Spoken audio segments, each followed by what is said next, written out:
Merhaba sevgili arkadaşlar, Gönül Örgü Atölyesi kanalıma hoş geldiniz.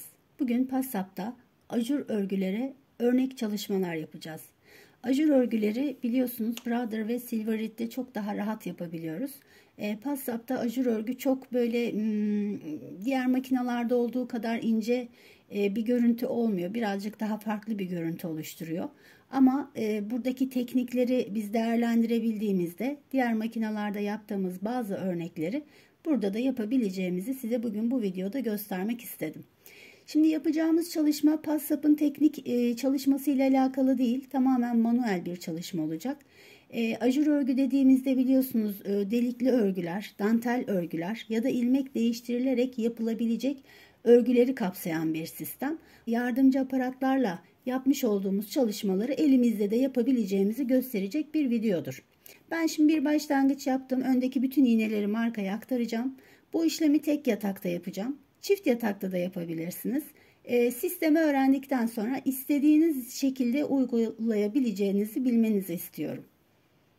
Şimdi bu işlemi yaparken arkadaşlar makinamızın şöyle aparatları var, yardımcı aparatları. Bunlardan yardım alacağız. Çoklu aparatı olmayanlar şunları çoklu aparat haline getirip böyle yan yana kullanabilirler. Çoklu aparatınız varsa da bununla bu işlemi yapabilirsiniz. Şimdi dediğim gibi ben öncelikle ön yataktaki bütün iğnelerimi arka tarafa aktaracağım. Tek yatakta yapacağız dedik. Bütün iğneleri arka tarafa aktardık. Göründüğü üzere hepsi şu anda düz örgü yapmayı bekliyor. Birazcık düz örgü ördükten sonra da ajur desenler nasıl yaparız uygulamasına hemen geçelim. Bu işlemi yaparken kafada herhangi bir komut vermiyorum. Sadece düz örgü ayarında yapıyorum. Bunu söyleyeyim size. Şöyle bir düz örgü birazcık yaptık ve şimdi hemen bir defterden yardım alarak ajur desenleri nasıl oluşturabileceğimizi size göstermek istiyorum. Bir tane kareli bir defter alın arkadaşlar elinize ve şu anda en çok rağbet gören, en çok örgülerde kullanılan ve örgüye yakıştırılan bir kalp desenini nasıl ajur örgü olarak örgümüze yansıtırız bunu size göstereceğim.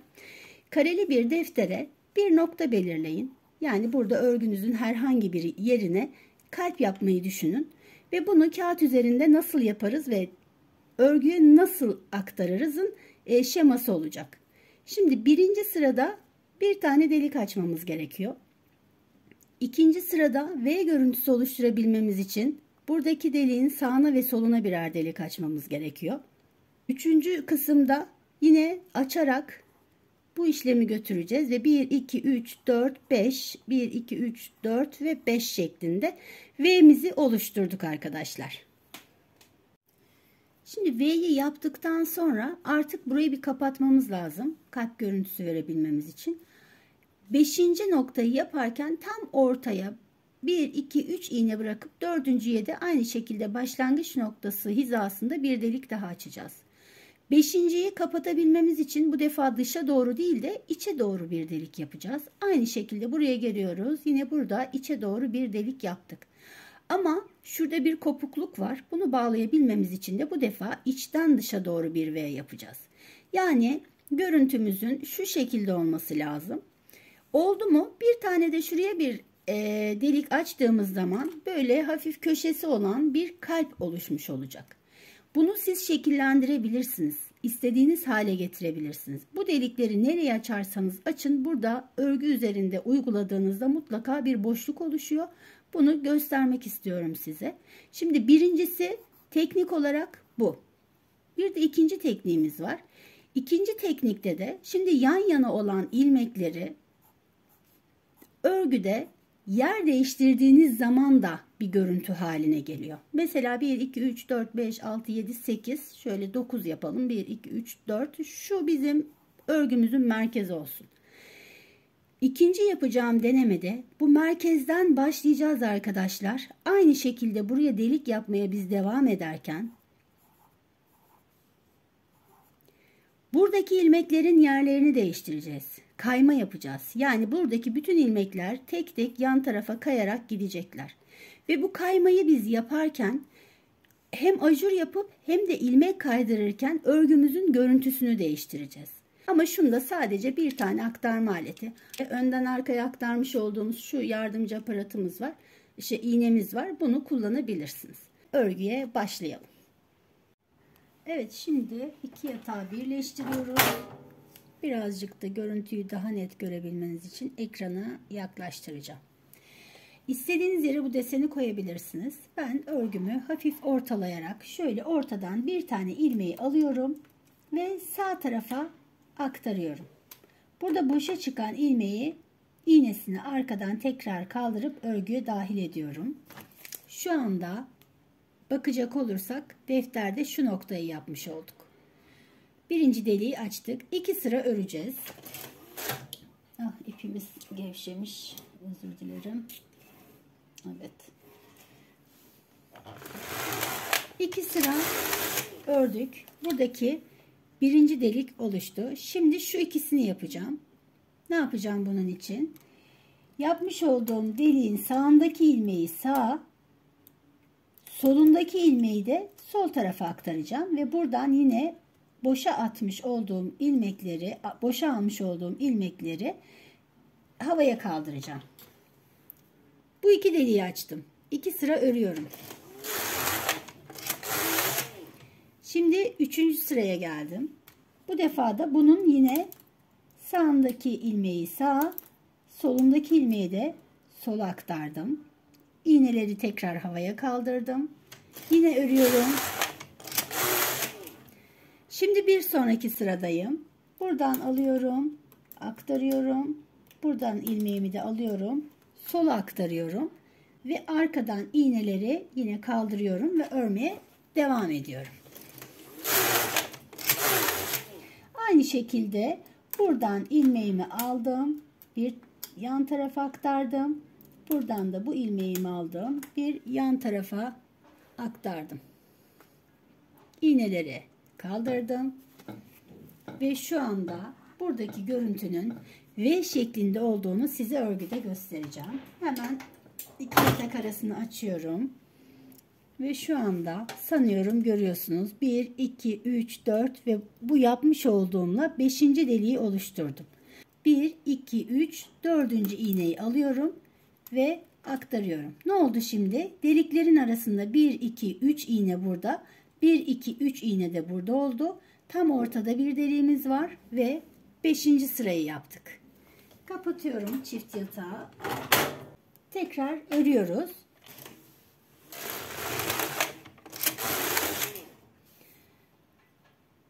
Evet, şu anda yanlardaki delik oluştu fakat ortadaki oluşmadı. Neden? Çünkü ben arkadan iğneyi kaldırmadım. Böyle bir durumla karşılaşırsanız ne yapmanız gerekiyor? Hemen iki yatağımızı açacağız. Burada görüldüğü gibi zaten 2 tane ilmeğimiz örülmemiş. Hemen buradaki iğneyi kaldırıyoruz. Bakın böyle bir arızanın oluşması çok olağan. Ama bunu telafi edebiliyoruz. 2 tane ilmeği aktarıyoruz. Son ördüğümüz 2 ilmeği ve en son örmüş olduğumuzu bir önceki ilmeğin altından geçirerek örme işlemini yapıyoruz. Bu işlem çok basit. Böyle bir problem olursa hiçbir zaman örgünüzü sökmeyin. Hemen burada düzeltin. Şimdi buradaki 5. sırayı oluşturmuş olduk. Şimdi şu yanlardan atacağız. Bakın buradan bir tane buraya. Deliğimiz burada. Bunun yanından da bir tane buraya atacağız.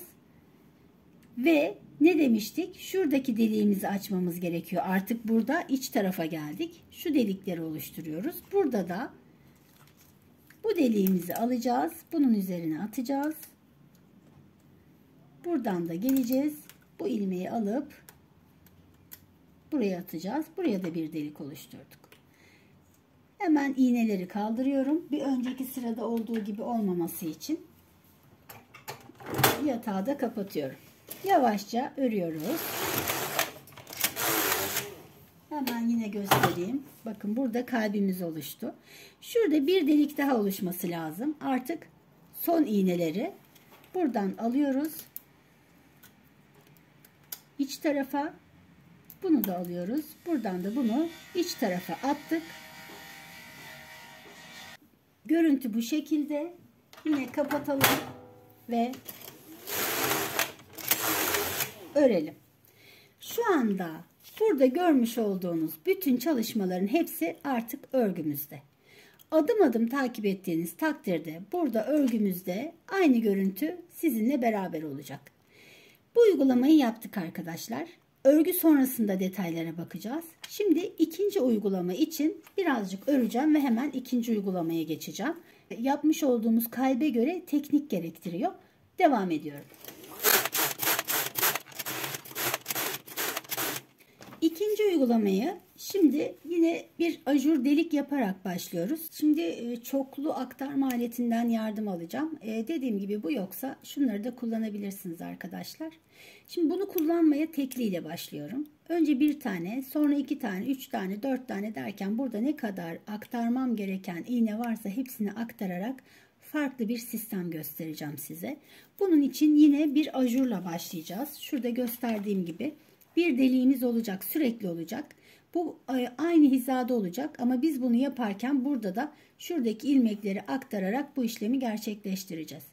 Hemen bunun için yine bir başlangıcı yapıyorum. Başta birli, ikili, üçlü şunlardan yardım alabilirsiniz. Ben bununla başlıyorum. Şöyle, evet, ekrana da geliyor. Bir taneyi alıyorum. Yan tarafa aktarıyorum. Yine bu iğneyi kaldırıyorum. Gittim. Geldim. Bu defa buradan ikinciyi aktif hale getireceğim. Şöyle. Siz ikili aktarmayı kullanabilirsiniz.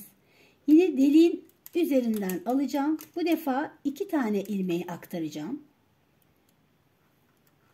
Bir delik oluşturduk. Aynı zamanda da yan tarafı ilmek aktarmış olduk. Buradan üçüncüyü aktif hale getiriyorum. Şuradan kaldırıyorum. Burayı sıkıyorum. Buradan örüyorum. Aynı deliğin üzerinden ama 3 ilmeği aktarıyorum.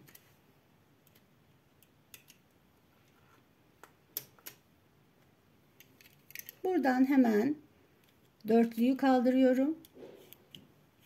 Burayı kapatıyorum. Örüyorum. Aynı deliğin üzerinden bu defa 4 tane ilmeği aktarıyorum. Arkadan bütün ilmekleri kaldırıyorum. İlmeklerin yerini değiştirirken nasıl bir görüntü oluşturduğunu da bu çalışma size göstermiş olacak. Bu defa buradan hemen beşliği kaldırıyorum. Burayı sıkıyorum. Örüyorum. Aynı ilmek üzerinden yine aktarma yapıyorum. Yan tarafa bütün iğneleri kaldırarak bu işlemi gerçekleştiriyorum. Evet, buradan bir sonrakini kaldırıyorum, sıkıyorum burayı.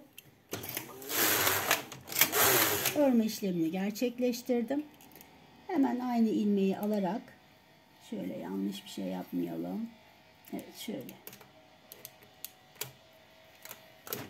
Aynı ilmekle bir yan tarafa kayıyorum.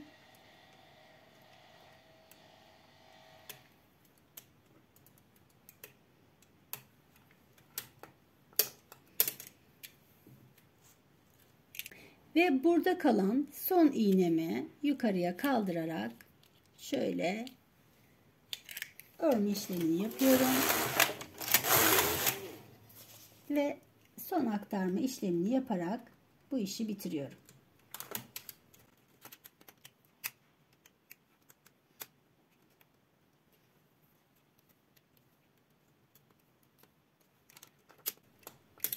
Evet.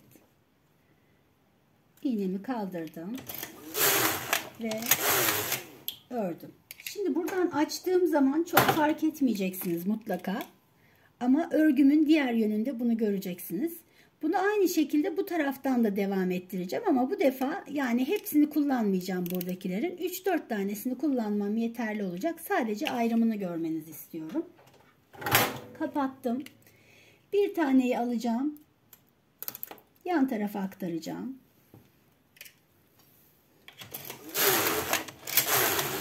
Ördüm. Şimdi ikiliyi alıyorum. İkiliyle alacağım. Hemen bir yan tarafa aktaracağım.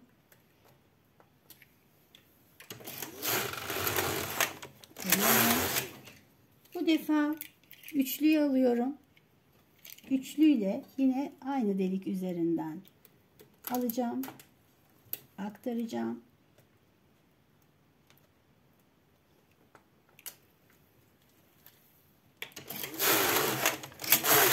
Bir de şöyle üçlü artı buradan da şu çokluyu bırakalım.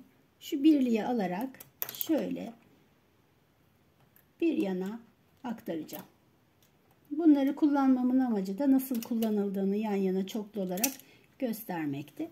Bunu da böyle örmüş olduk.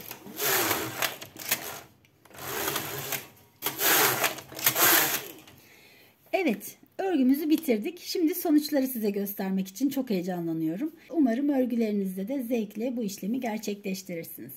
PassSap makinede manuel olarak ajur çalışmaları da böyle yapabileceğinizi sizlere göstermek istedim.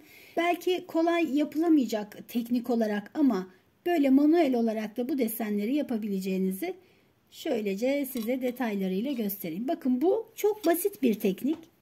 Delik açarak oluşturulan bir teknik. Ama bu beraberinde delik açarken ilmekleri de kaydırarak yapılan bir teknik. Yani siz bunu aynı işlemde devam edip sonra kestirirseniz burada bir yaprak görüntüsü oluşturursunuz. Siz bu işleme böyle devam ederseniz bakın bu defa tek yönlü yaptığım çalışmanın diğer yönünü aldığımda ilmekleri böyle kaydırmış oluyorsunuz. Bu şekilde ilmeklerle oynayarak kendinize özgü desenler oluşturabileceğinizi göstermek adına böyle bir çalışmayı sizlere sundum arkadaşlar. Umarım beğenmişsinizdir ve keyifle örersiniz diye düşünüyorum. Videomu yine burada sonlandırıyorum arkadaşlar. Lütfen beğenmeyi ve abone olmayı unutmayın. Kendinize çok iyi bakın. Sevgiyle kalın. Hoşça kalın.